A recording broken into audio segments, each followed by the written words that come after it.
Good afternoon, CFM. This is Coach Matt with our Friday workout. Let's begin with 2 rounds through 12 calories, your choice, row, bike, or ski. And then you're gonna Spider-Man stretch, so a long lunge, elbow to the ground, and then 2 hands vertical.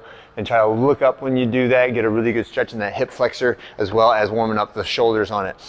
Scorpion stretch, so on the ground, on your face, rotating, trying to get your foot towards your hand, and then finish the ground stuff with a little seal press to stretch out your abs and extend your low back a little bit. But again, don't push into a jamming or a painful position when you do that seal press. When you finish the seal press, we can set up for push press, and I want you practicing the pause at the dip. And that's what our tempo work is for push press.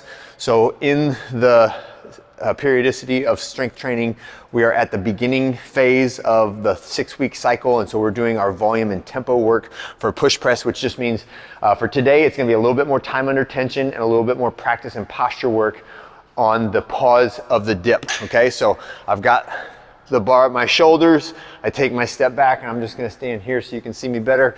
When we dip, we want to be perfectly vertical. So I want my shoulders to be straight over my hips, not leaning forward and throwing the bar backward, but dipping straight down with my heels on the ground. It can help to point my toes away from each other a little bit when I do this. I'm holding 3 seconds of the dip and then drive up and press. Okay, reset to the shoulders, dip, 2, 3, press, like so. Okay, so that is our pause push press. 4 sets of 6, shoot for 60-ish percent, 70-ish percent of your 1 rep max shoulder press. Or if you know what your push press is, you can go a little bit heavier than that on the percentages for your push press. When we finish that, you can keep the bar out. If you want to keep the weight the same, you can. I have some prescribed weights on this one, 135/95, which can be a little bit aggressive. I would like for it to be a weight that you got a shot at doing the set of 10 without stopping, but you probably can't do the set of 9 without stopping. That's what I'd like to see. Some of you guys are just strong and you can do that anyway. I'm thinking about, for me, 135 pounds on the second set, my arms are probably going to be smoked to the point that I can't do all 9 without resting. And that's the intent. I want you to have to make a conscious decision of where am I going to put my energy, how long am I going to rest, am I going to try to pick this up and do all 8 and all 7 and all 6 without stopping, or am I going to take a little break in the push press and go push harder on the other exercises, right? But it is a 10, 9, 8, 7, 6, 5, 4, 3, 2, 1 style workout. So each round has a descending number of reps of each of these exercises, and it is a triplet. So you're going to do 10 reps of a push press. For the workout, the conditioning, I would like the push press to be from the ground, not from the rack. For the strength portion, you can take the push press from the rack. For the workout, we got to pick it up off the ground, and that should factor into your calculation of how many reps do I do without stopping.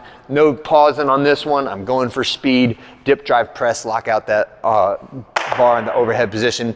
When I finish that, we're doing box over. So this is just my whole body moves over the box. And this can be done any way you want to. And again, this is a speed workout, so I'm trying to get over the box as fast as I can. If I step over like that, that's fine. You do not need to lock out your hips at the top. You could jump over if you want to. You could jump up and step down, whatever you'd like to do to get your body over the box. But try to think, I just can't go around the box. That's the only thing I can't do. And I don't want you to plant your hands on the box either. Just use your legs, right? But get your body over the box 10 times on the first round, 9 times on the second round, 8 times on the third round, et cetera, et cetera. And 1 rep is 1 travel across the box, okay? And then the last one is toes to bar or hanging knee raise.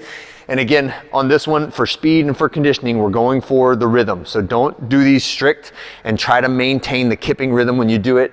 Even if you can't quite get to the bar, but you're close, that will be a better workout than doing the floppy fish swing, okay? So try to maintain your rhythm wherever you're at in that toes to bar spectrum of activities, all right? And that's it for this Friday. See you guys on Saturday.